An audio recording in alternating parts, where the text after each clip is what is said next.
All right, thank you, everybody. I haven't seen you in at least 30 seconds. This is wonderful. Um, look at that. So thank you all for remaining with us. So excited to have this conversation with Jesmyn Ward, whose book, Salvage the Bones, is it's just outstanding. So I highly encourage you to read it. It made the Atlantic's list as one of the great novels of the last 100 years. Jesmyn is a two-time National Book Award winner, a long list of accomplishments. But I'll just start with, I guess, the most recent accomplishment that's right here in our face. How did it feel to know your book made this list? I read it, like read the list, I think yesterday, and I was, you know, I am rendered speechless. There's so many of the works and the writers on this list I admire, I grew up with, reading, their work sort of, resonates with me so strongly, and I feel like pointed me towards the kind of work that I wanted to attempt to do. So, it's just a real honor to be, on that list and to be part of that conversation, I think, that's taking place in the list. One of the many things I love about your writing is that you write with a realness, but also a tenderness at the same time. And I think this is a very difficult combination for most, writers to really accomplish. You've said it a lot that you come from a family of storytellers. So where do you draw your inspiration from with your writing? I write about, the kind of people who could be members of who could be people in my family, right? Or in my extended family, or in my community, right? And so I definitely draw inspiration, from my community, from my family, from the kind of people who live in the place where I live. I moved back home, even though everyone thinks I'm crazy for that. And I tell everybody where home is. I live in my hometown, which is DeLille, Mississippi. And part of the reason that I wanted to move back there is because I wanted to live and write in the place that inspired so much of my work. But I do come from a family of storytellers. So one of the first storytellers of my life is actually my maternal grandmother, right? Some of my earliest memories are of me either sitting on her lap or sitting near her at family gatherings, and her just, she had a whole, host of stories that she would tell about, like, her parents and their parents, and about herself and her, her early life, and about different people in the neighborhood. And she, some of those, I can't remember them word for word, but they definitely, I think, made an impression on me, and I think began to teach me how important it was to tell these stories, and I guess to sort of push back against, like, erasure and forgetting, because I feel like that's part of what she was doing and part of the reason why she would tell the stories that she would tell. You speak often about how books were life-changing for you. How did you first start getting access to books? So I was a library kid, really. And specifically... Shout out to the library. I was too. I was a library kid. Because back then, I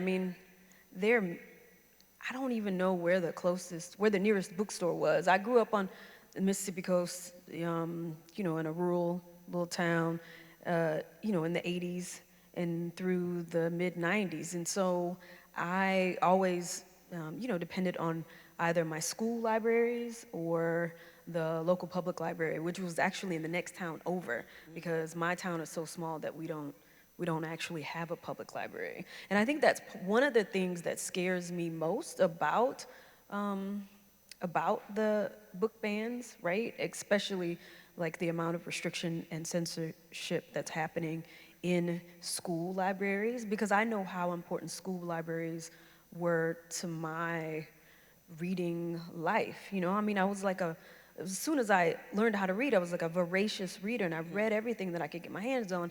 And even back then, I went to this little rinky-dink, school. My elementary school was really small, but still, I mean, the librarians, they were never pressured to limit what we had access to. And whatever I was curious about, whatever I picked up on the shelf, like I could read. And so it scares me, that like, that there, some schools, like 2 states over in Florida, right? Where, teachers they're so afraid they have like 2 books in their classroom, right? Like the dictionary is on the banned book list, which is insane. So I don't. And your book is on the banned book list, right? Right. How does that make you feel as an author? I mean, once again, I'm in good company. You know what I'm saying? Like it's sort of, flattering that, makes me feel like I'm doing something right? That I have written a book that, that has attracted the ire, right, of book banners. But on the other hand, jokes aside, it makes me angry, I think, because, even though I was a huge reader, when in elementary school, middle school, high school, I still felt like it took me I still felt like I didn't come to the books that I needed to read that gave me a clearer understanding of why, like how I grew up the way that I grew up, why I grew up, in a family, that had suffered through like generations of poverty, why I went to schools that were underfunded, and that didn't have a lot of resources. Like I didn't discover the books that I needed to read to help me figure out why that was the case until after I graduated from high school. And I am so grateful that I was able to discover those books, but I know that there are kids who, they need the stories that are being told in the books that are being banned. You know what I'm saying? Like these stories, I feel like these stories will enable, these kids to, they will like give them the keys to understanding their lives, right? And to understand these, these things that they're dealing with, right?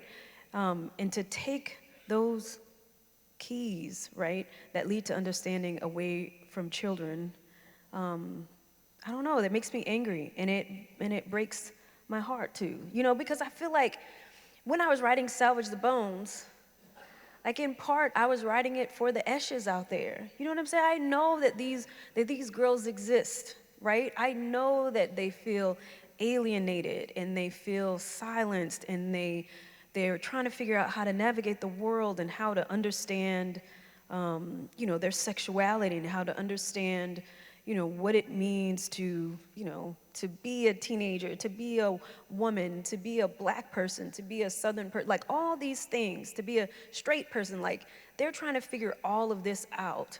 And I hope that Salvage the Bones is providing them with, some sort of like rubric to help them feel less alone and to help them figure out, what's going on in their lives, right? That reminds me of the piece that you wrote for Harper's Bazaar last year, because there was something that you wrote in it that was just arresting. You wrote, "I wanted to read about black girls who subverted the will of this world, a world that said that when I grew up, I could expect to work as a housekeeper or a nursing home aide or a hotel maid or an assembly line in a factory if I was lucky. But I could never be a writer like Harriet or an explorer like Pippi or a warrior like Aaron. I hungered for affirmation, possibility, but all I got was erasure, and it tasted like air." How much did that mentality and perspective, like you said, you knew there were other Eshes in the world, how much did that drive you when you were creating her character in Salvage the Bones? I mean, I feel like in part, one of the reasons that I wrote Esh is because I was, following the advice of the legend, the GOAT, Toni Morrison, right? And I'm paraphrasing here, right? But one of the things that she said was that you write the book that you want to read, right? And I think that, I wanted to read something like Salvage the Bones when I was a kid. I wanted to read something that would make me feel like I was visible, like I was seen, like someone else was out there struggling with the same thing that I was. And that person, because, Esh is a lot of things, but one of the things that she is she's a warrior, she's a caregiver. She also is, super smart, and she, she figures things out, right? I mean, she solves problems. She uses all of those things in order to survive her experience. And so in a way, like, she was capable, I think, of all the things that, that I wanted a character, who reflected more of my experience to be capable of in literature. And as part of that, you also wrote about her, Hurricane Katrina is the backdrop of this entire story. And so why was it important for you to write about that and to preserve what that experience was like? So I was home for Hurricane Katrina. I was in South Mississippi. I was in my hometown in DeLille. And it was pretty traumatic and terrifying, in a different way, perhaps. I have written about it before in essays, and in the conversation that was happening, like in, I guess, the media after, like in the aftermath of Katrina, I felt like people who had experiences like the one that I had, and who had experiences like the characters in my book, were being sort of silenced in that conversation and not included in that conversation. I heard different things that people said about Katrina, about people who didn't evacuate, right, before the storm. Someone I knew said, that was just stupid, why wouldn't they evacuate? Someone else I knew said, why would you go back and then rebuild? Like, why go back to that area after something like this happens? Because it's just gonna happen over and over again. Someone else, I overheard a conversation where these people were talking, and they're very religious, and I remember one person was saying, it was like God's judgment on this. I guess on New Orleans, and we're so sinful. I was going to say that, right. New Orleans is the only city that sins, right. apparently.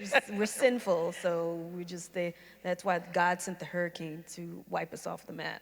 And so, like the real sort of lived experience, I think that a lot of people went through during Katrina wasn't part of that conversation. And that bothered me, because it made me realize that a lot of people just don't understand what life is like, for so many people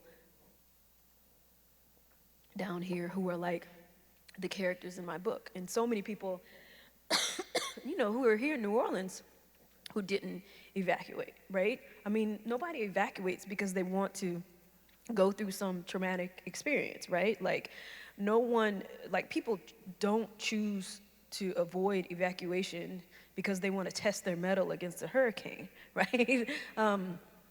People don't evacuate because they feel like they don't have that choice to evacuate, right?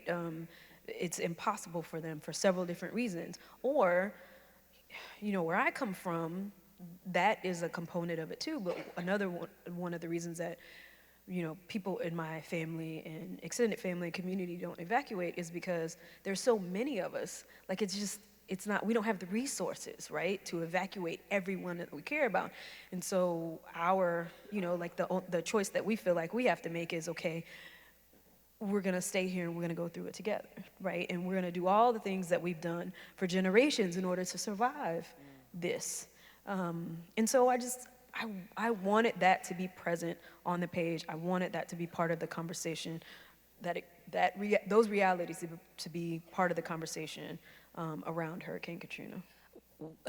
Give me a sense of like what your level of responsibility, how much of that you felt in writing about the place where you're from and about rural Southern Black people, period, because that is not, I mean, you want to talk about, a group of people that people act like they don't exist.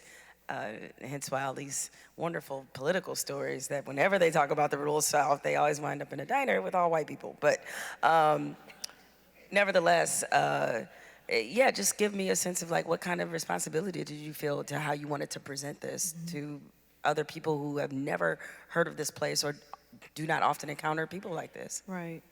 I think I still feel a strong sense of responsibility to tell the stories of the kind of people that I come from, of the people in my community. And that has motivated me since the beginning of my career.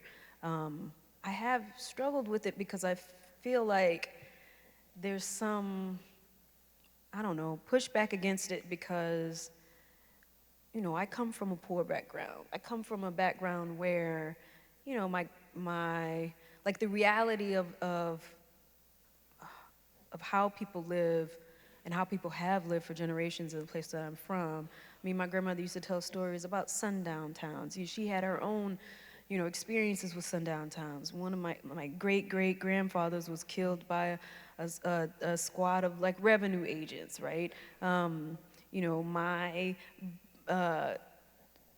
lot of the people in my family, my extended family in my community, like they have struggled with substance abuse, right? As I said before, generations of people in my family have like lived in poverty. There are plenty of people in my family now who still, struggle and who still, who still are struggling to make it, who still would consider, I think many would consider them to still like live in poverty, right? And so I feel the responsibility to tell our stories because I feel like we have not been present in the sort of landscape of literature, right? But I have to be honest about it, right? So I have to write, if I choose to write about the people that I write about, I have to be honest about the conditions of their lives, right? I have to be honest about the poverty. I have to be honest about the dysfunction. I have to be honest about their struggles with substance abuse. I have to be honest about all of it, right? And I feel like, I don't know, I think that there's, that sometimes readers can, I don't know, can push back against that somewhat. But I feel like something that I've been thinking about a lot, in the past, basically since, in the past like 3-4 years, is about what it means to witness, what it means to bear witness, right?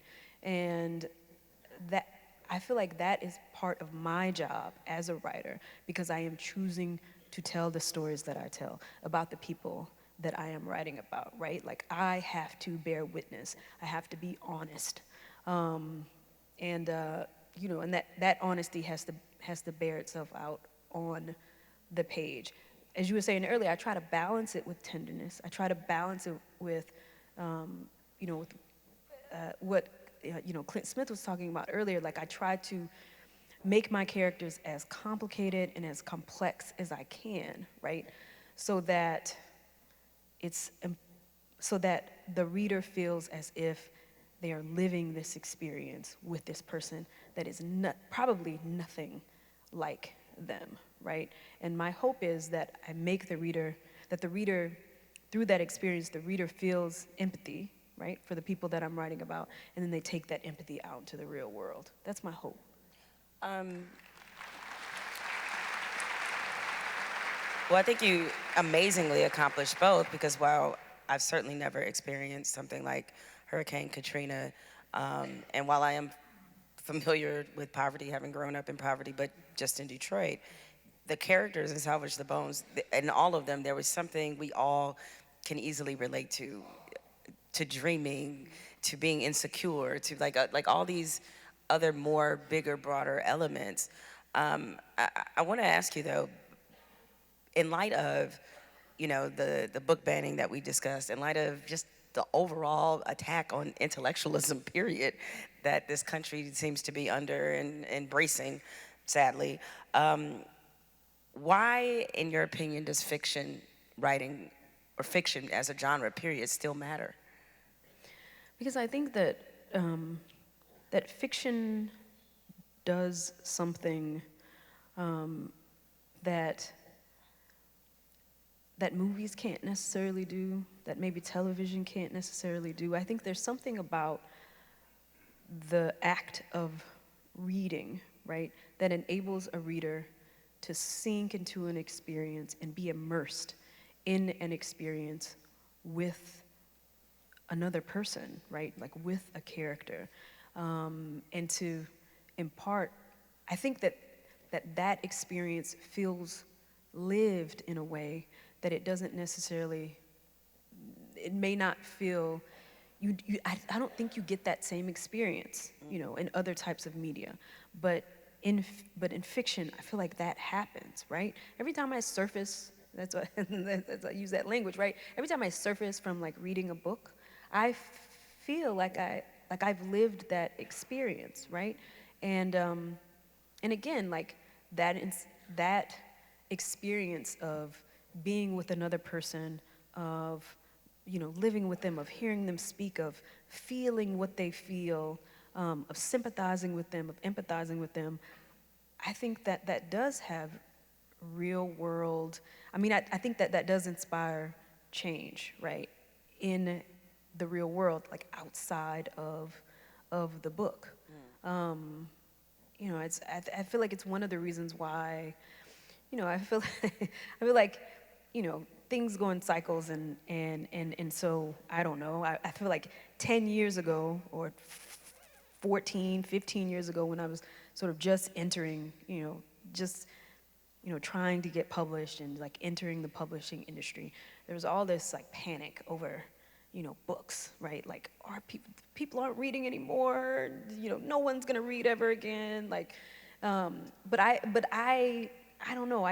Even with what is happening now, right? With like this, this hysteria, and in this terrible, trend of banning books. I think that, that fiction, that what you can get from fiction, you can't get anywhere else. And so I think that we will continue to read, and I think that we're gonna come out of this moment, because so many people are pushing back against this. So many people, writers, librarians, book lovers, critics, like so many people are pushing back against this, this erasure, right, of stories. I think that, hopefully, I think that we're gonna have this real flowering, I think. And we're gonna come, we're gonna, I really do feel like, we'll always read. I feel like stories will always matter. Fiction will always matter. And I think there's going to be like a real flowering after this. I hope you are correct. I should also mention, Jesmyn has graciously agreed to read a portion of Salvage the Bones, but we'll get to that in a moment. I wanted to ask you this first before we get to that. You also are an English professor here at Tulane, as many people know. How are you seeing this sort of attack on, intellectualism, the book bans? As a professor, how are you seeing this show up maybe in students in the classroom? What has that experience been like? I mean, I think so far I've been really lucky. I haven't really seen it yet. I mean, maybe it might, give me, I don't know, in, 5 to 10 years or so, when, kids who, are in middle school, high school, elementary school, high school now, like when they get, to the university or they reach university age, then maybe I'll see more of it. But I mean, I love Tulane. I'm really grateful for my experience here at Tulane, where, I have total freedom to teach, whoever I want to teach and whatever work that I want to teach. Clint Smith is, I actually teach his poetry, right, in my intro to creative writing class, right? Like, I teach him, I teach, Dana Smith, I teach Jericho Brown, right? And they're all, wonderful poets and wonderful writers. And so I haven't really, I feel like it has not impacted me as much, which I'm really grateful for. Do you feel any conflict at all or how do you reconcile the conflict? Is that you love your hometown, even though, I mean, I understand you have a complex relationship with it, as we often do with the places that we're from. It's a place that clearly shaped you, informed your writing, but it's also a part of a hotbed where they're trying to silence people like you. So how do you reconcile those two things? I don't think that I've reconciled it. I mean, I feel like I struggle with it day in and day out. It's difficult. It's difficult. Because I have children. I have 3 children now, so I think about what it means for them what it is going to mean for them to grow up in a place, like Mississippi, right? And, I worry because, as I said earlier, like one of the things that I struggled with when I was a kid was, I didn't have the information that I needed in order to understand why I lived the kind of life that I live, right? And why I had to struggle in the ways that I did, and why my family had to struggle, my family members had to struggle, in the ways that they did. And so, I guess that's like one of my fears, right? Like that, that because the stories that provide my kids with like the keys to understanding why, why the place that we live in is the way that it is. Like, if those stories are taken away from them, right, that bothers me.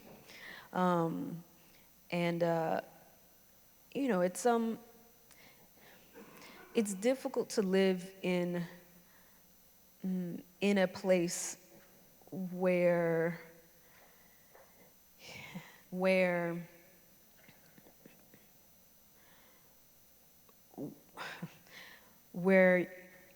you live with people who, I don't know, like I often, when I'm interacting with my neighbors, it's difficult to live in a place where that some of your neighbors doubt your humanity. You know what I'm saying? Like that they think you are less than. That they're everything about their politics is an expression of that, right, fact that they doubt your humanity, right, and they think you deserve less. And so I don't know. I still struggle with it, and I have not reconciled myself to it. I guess the way that I push back against it is through my work. Well, speaking of, if you would do us the honor of reading an excerpt here from Salvage the Bones, which if you have not read, again, please go buy the book. It's excellent. I tried to to limit it to a page, but I failed. So I'm going to read like 2 pages, if that's okay.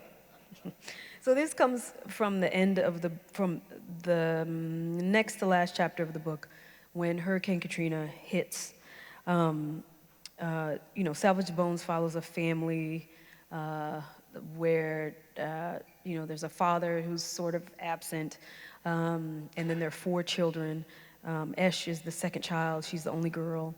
Um, and and so the Salvage Bones follows them in the 10 days preceding Hurricane Katrina.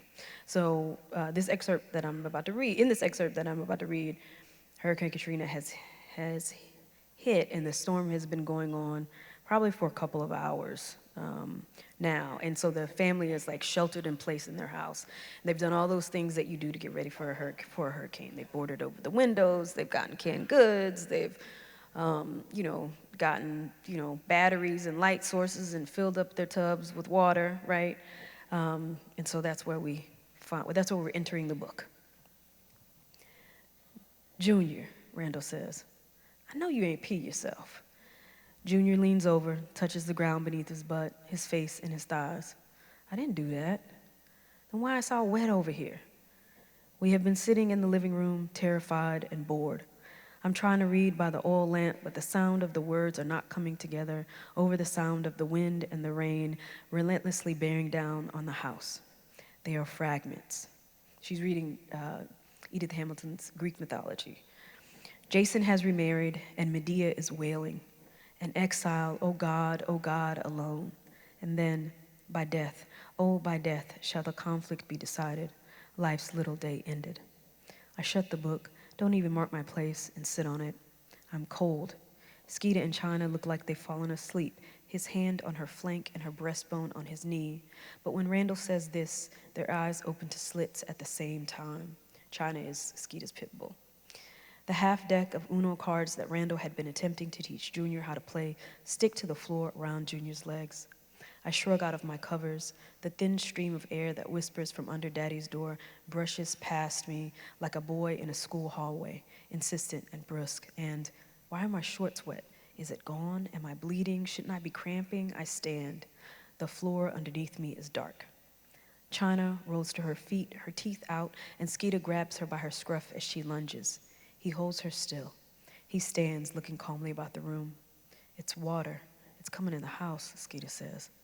Ain't no water coming in the house. We're just getting a little damp from the rain, Daddy says. It's coming up through the floor, says Skeeta. Ain't nowhere for it to come from.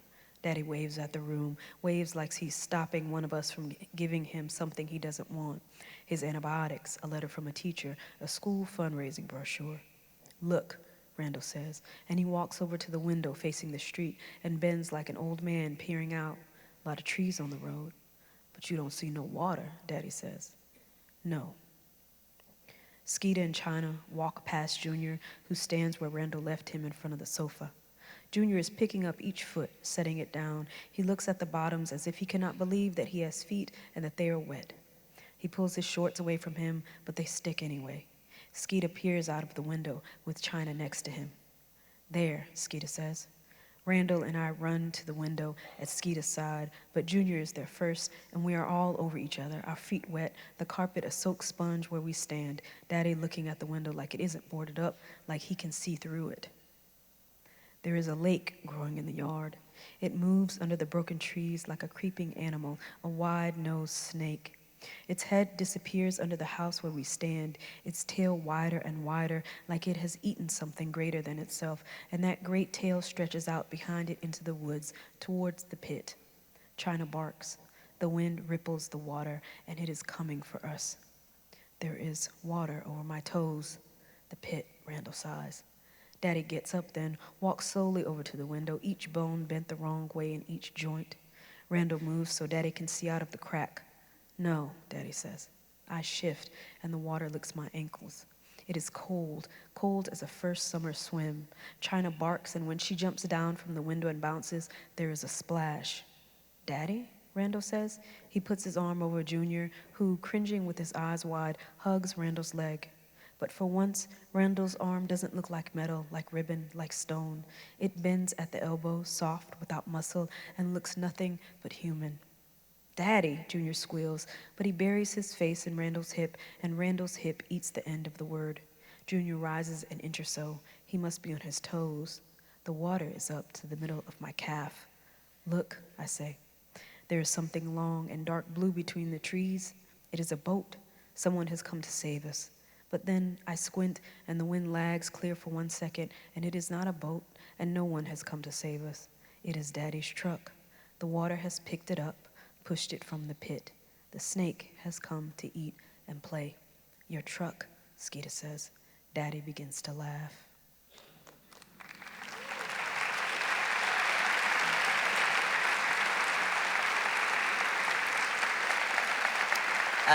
In this business, we call that a tease. Hopefully that will inspire you to buy the book. Please enjoy the complete reading list of The Atlantic, the greatest novels of the last 100 years. Remember, just 1 hour a day for the next 5 years, and you too can complete that list. Thank you all. Have a good evening.